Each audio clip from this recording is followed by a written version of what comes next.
you so much for having me, first of all. As Rona stated, I moved to the States, I want to say, in 2010, if my dates recall correctly. And when I first moved here, I moved by myself. Didn't have any family or anything in the US, just, take a risk, And for when I first got to the US, I actually started working with the government. So I was lucky enough to find a job in the government space. And I was working there and, climbing the ladder, kind of building my way up there. And everybody was like, oh my gosh, you got so lucky, which I think I did. But then in 2015, fast forward 5 years into the government, I was like, I want to do something more. I felt like I was kind of tied to what I could do in the US government, and I was in procurement. So procurement is a department where it buys and sells goods and services for that particular government agency. So I was in procurement. I moved myself up to one of the senior procurement officers. So I was a part of the team that is putting out the bid and receiving the proposals when they responded. And I found that a lot of business owners, they would get the documentation and they would respond, but they didn't know what they were doing. Or the government had this great minority and women-owned business program to promote diversity, but no Black people were bidding. So, for me, it was like, okay, well, there's some disconnect here because we have all these thousands of people who are registered, certified as minority and women-owned businesses, but they weren't bidding, and I couldn't help them because, I was the one who was awarding them the contract. So in 2015, I decided that I was going to resign from my government job. Everybody thought I was crazy. Like, who does that? Like, who resigned from, having all that, government security, having that pension? Like, are you crazy? My parents thought I was crazy. So I resigned in 2015, despite what everybody was saying, and decided to open up my business to help those businesses who wanted to get those contracts to get those. So, what is that? 7 years later, it is the best decision I've done, to the point where I was like, okay, well, now I've created this successful module where I've turned this business into a multi-million-dollar business. How can I now give back? Where, one, I'm giving back, first of all, to my family. Because remember, I'm still the only one here. Even up to today's day, I'm still the only one here in the US. So how can I give back to my family? So, when they call, they're not begging me too much, right? So for me, it was more of creating a foundation, developing that, taking out that negative trend. I'm from the ghetto back in Jamaica. So it's like, how can I change that generational curse, if that's the best word to utilize, to change that into a generational wealth? So one way of deciding to give back is that I decided to open up a business in Jamaica where I can have my family there managing and running it with my expertise and success that I've gotten here in the US, and open and offer that same service here. So now we are going our second year in Jamaica. We have a team of almost 200 employees down there. And what we offer the same service. And we have now added on call center services. So we're assisting US clients and Jamaica clients as well, to assist them in managing their customer service department. Some of my family weren't the best as relates to technicality of using a computer and stuff like that. So I wanted to make sure that everybody could get a piece of this empire that I was building. So I decided to add on janitorial services on the offer so that all my immediate family can benefit from, the service. So that's the journey. We now offer call center services, the proposal writing services, and janitorial services in Jamaica as well.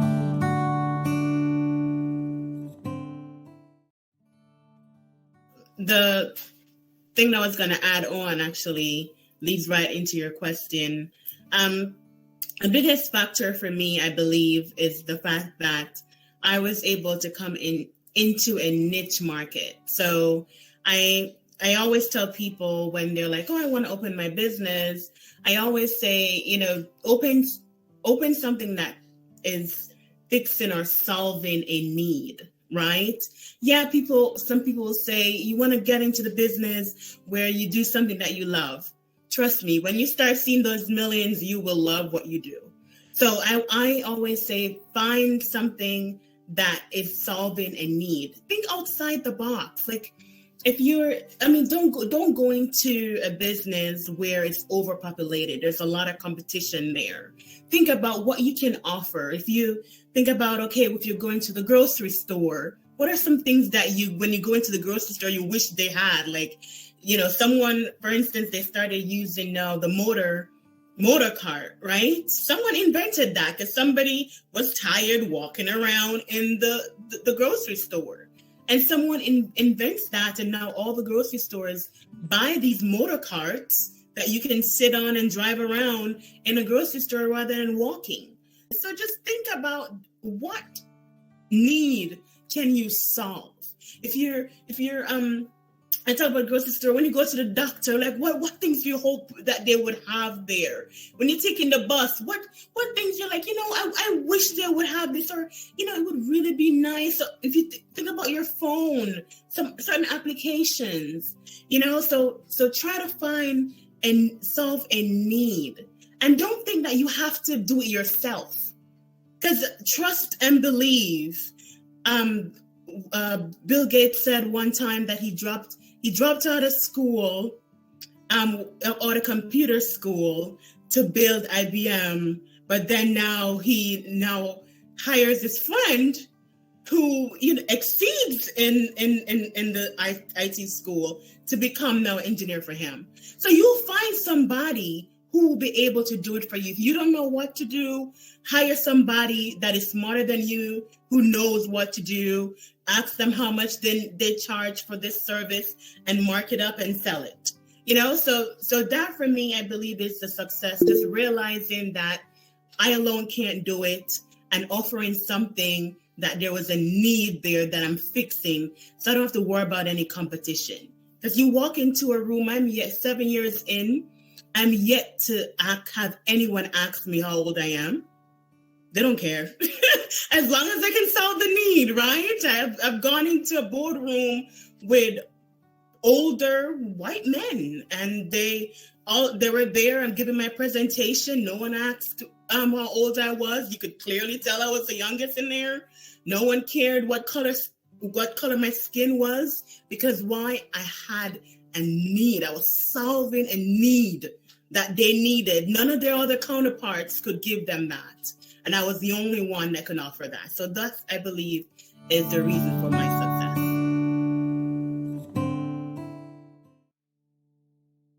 I think the single most accomplishment is being able to give back to my country. Being able to provide, to affect individuals that are in Jamaica, affect their lives by bringing the business back and opening up a branch in Jamaica. I didn't want to just open up, a business. I wanted to be intentional. So we offer one of the highest paying rates for call center employees in Jamaica, and that's a factual truth. We ensure that we offer different benefits beyond medical and dental. We provide deposit assistance for employees to get a vehicle or for mortgage. We pay deposit for our employees who wants to buy a home. So I wanted to be able to give back, because when you look at the ratio in Jamaica of, the how how much it is to buy a home and just even to buy a vehicle, and the ratio of how much people are getting paid. It's impossible for individuals who are working a regular job without even international support from family or friends to be able to meet these requirements. I wanted to ensure that all my employees working there would not leave. So I think that's my biggest accomplishment, is just being able to give back substantially back into the country where I'm from and grew. And for my word of encouragement, I would say to these individuals, just take a risk. Take a risk. Like, don't be afraid to, trust me, open up a business is not, something you should take lightly, but don't be afraid of it because of the insecurity of, I don't know if I'm going to get that regular paycheck. Don't be afraid.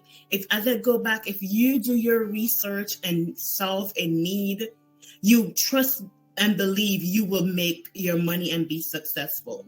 There's so many different opportunities in Jamaica, so many things that Jamaica is not offering that other countries are offering that you can bring back into Jamaica to offer that. I remember just seeing somebody recently in Jamaica running a red light, and I was like, they need to install some red light cameras. Just, and it's like, in the US, you run a red light, a ticket is coming to your home. So I'm like, what about pitching that idea to, JPS or one of the ministry there, to see if that's something you can assist them in getting there, and then maybe reaching out to a company in the US or the UK that currently offer that red light camera assistance to become a merger for them and make that acquisition happen. There's so many different opportunities here in Jamaica. And even if you open up a business in Jamaica, you can always still sell abroad. You don't have to be like, I gotta leave Jamaica to be successful. That is not true. That is absolutely not true. You can sell your service abroad. You can export your service or product. And in the US, you can register as a W-8, which is a foreign entity, to offer your service to the US market, to the US government, and still be located in Jamaica. So there's so much opportunity available. Just work hard. Work hard. If you, at the end of the day, if you can look into yourself and say, you know what, if I, God forbid, I lose my life today, I've accomplished everything I wanted to do, then you have been successful. So if you can't answer yes to that, then you need to continue to work hard. Because as Bill Gates says, we are born poor.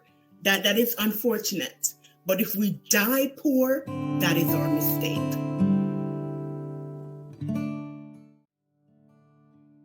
So there's in the US, and I'm not even in the US because I've gone on some government side, GOJPPS, I may have the acronyms incorrectly, where the government side in Jamaica that bids are posted, and they do have bid opportunities for platforms that offer a way for them to give different events or to do interviews and stuff like that. If you're having a podcast, there's government contracts for that.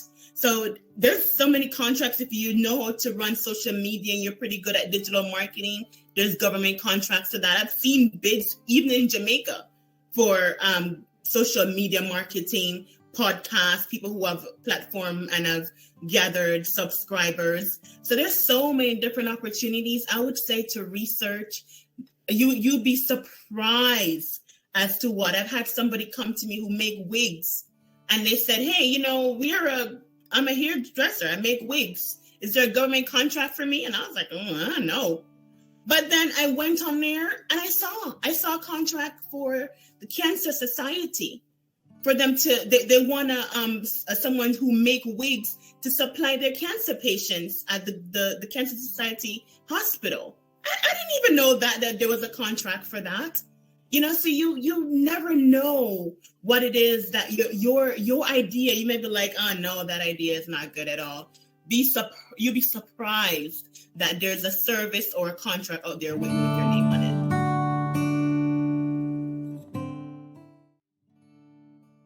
Maybe volunteer in some positions. Maybe reach out to some businesses and see, because like sometimes they don't have an internship program or they don't have that position available, but a business will never say no to volunteer. So I would say volunteer, not a lot of time, because then, time is money, but volunteer enough, maybe 3 months in different areas to see how you feel about it. So maybe if you look into it and you're like, in the business aspect of things, when I was going to high school, I kind of liked POB. So maybe going up and over to maybe the human resources aspect of the department, see if you can volunteer there. Maybe you had like POA, and then you can maybe ask to volunteer in the finance department. You can move around in that 3 months because you're volunteer, so you're not stuck to anywhere. So I would say do that. I remember I used to do that when I first came to the U.S. and wasn't able to work yet. I used to volunteer to kind of feel my way out to see, what I like, because it's a whole new market.